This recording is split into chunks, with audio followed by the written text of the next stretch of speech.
In this video, traders, we can talk about why is Robinhood doing so well. Stay tuned.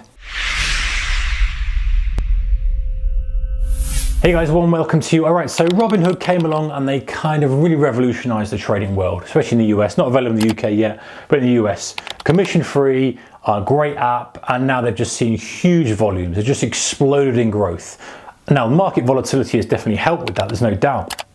However, let's look at this from a business perspective and see what they've done right and just see where they just kind of everything just fitted well for them. So the first thing to me is they came along and they aligned their business model with new ways. What do I mean by that?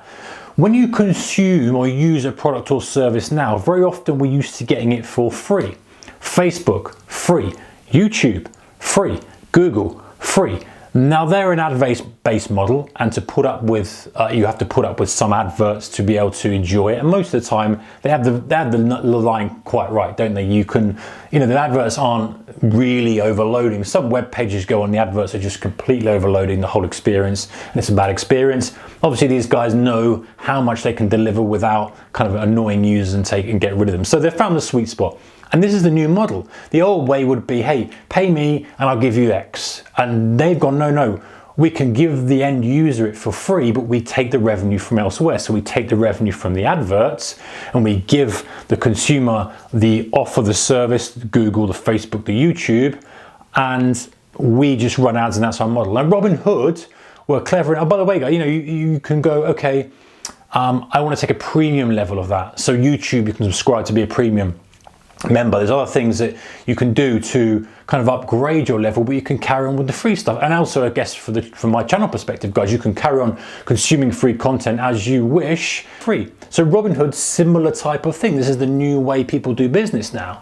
They go, right, okay, hey, this is free, but also, and they're getting obviously revenue from order flow, but we can pay as well and go on a premium. That's the other thing they realized, guys. They realized, hey, it's the race to the bottom to zero. Charles Schwab, TD Ameritrade, let's go to zero, but we can get money from order flow. If we sell the order flow to other companies who want it, and they're gonna make a little bit of money from that, and they're gonna pay us for that, it's not gonna be too detrimental to the end user. They might not get the best price possible, but people are gonna be able to trade for free.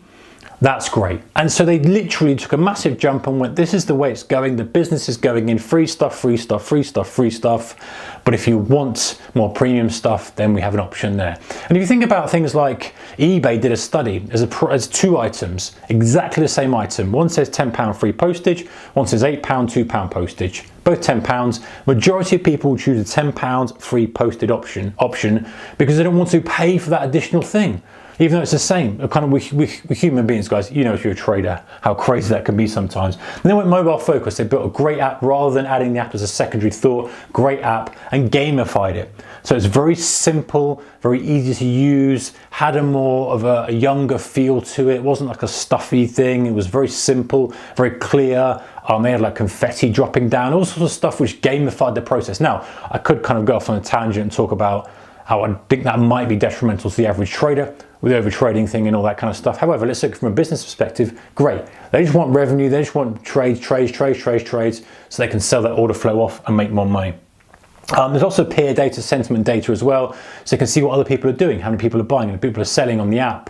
And you get more of a feel for, hey, I'm not the only one doing this, and maybe I can join the crowd and buy Apple. And so it's a much more of a collective decision. Even though other brokers do have that, it just feels more of a community type thing when you're placing the trade, and you're kind of rewarded for it with the graphics and the easiness of it. And also remove friction to get started, low amount required. The process very easy to open. Some of the old processes, like banks, guys, the new banks that are coming on, very easy process, all on mobile, all through. You can verify through that, verify through a selfie, upload your ID, and you're away straight away, rather than maybe some of the older processes. I know they're getting more streamlined. The older processes are much more fragmented and difficult and scanning stuff, and it's just, people don't want to do it. So the combination of all this really gave Robinhood a lot of traction, and the others are obviously gaining as well from the market volatility and the increase in retail traders getting involved in the market. However, Robinhood, definite pioneers, thinking about the new model. Hey, how can we give this service to people for free and make money elsewhere? Yes, there's maybe a controversy with that, but that's what they did. That's working very, very well for them. Anyway, guys, take care and see you in the next one. Bye-bye.